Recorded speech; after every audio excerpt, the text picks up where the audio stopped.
Mahad MIDC हद्दीतून महिला आणि अल्पवयीन मुली बेपत्ता होण्याच्या घटना दिवसेंदिवस वाढत आहेत। यापैकी काही महिला आणि मुली यांचा शोध पोलिसांनी घेतला असून काही जण अद्यापही बेपत्ता आहेत।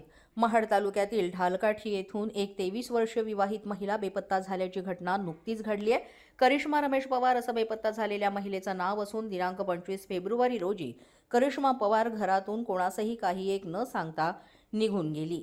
ती अद्याप घरी परत आली नाही आणि त्यामुळे घरच्यांनी आजूबाजूच्या नातेवाईकांकडे, मित्रमंडळींकडे शोध घेतला, मात्र कुठेही तपास न लागल्यामुळे घरच्यांनी थेट पोलीस ठाणे गाठले आणि करिश्मा हिचा पती रमेश पवार यांनी आपली पत्नी बेपत्ता झाल्याची तक्रार महाड एमआयडीसी पोलीस ठाणे येथे केली। करिश्मा यांची उंची 5 फूट, रंग गोरा, अंगानं बारीक, चेहरा गोल, केस काळे कुरळे, अंगावर पांढऱ्या रंगाचा कुर्ता, आकाशी रंगाचा पायजमा, गळ्यात सोन्याचं मंगळसूत्र, डाव्या हातात सोन्याची अंगठी सोबत चॉकलेटी रंगाची पर्स असं वर्णन पोलिसांनी तक्रारीमध्ये नमूद केलं असून महाड एमआयडीसी पोलीस ठाण्याचे सहाय्यक पोलीस निरीक्षक जीवन माने यांच्या मार्गदर्शनाखाली महिला पोलीस हवालदार निलिमा गायकवाड आणि मिसिंग तक्रारीच्या आधारे अधिक तपास करीत आहेत।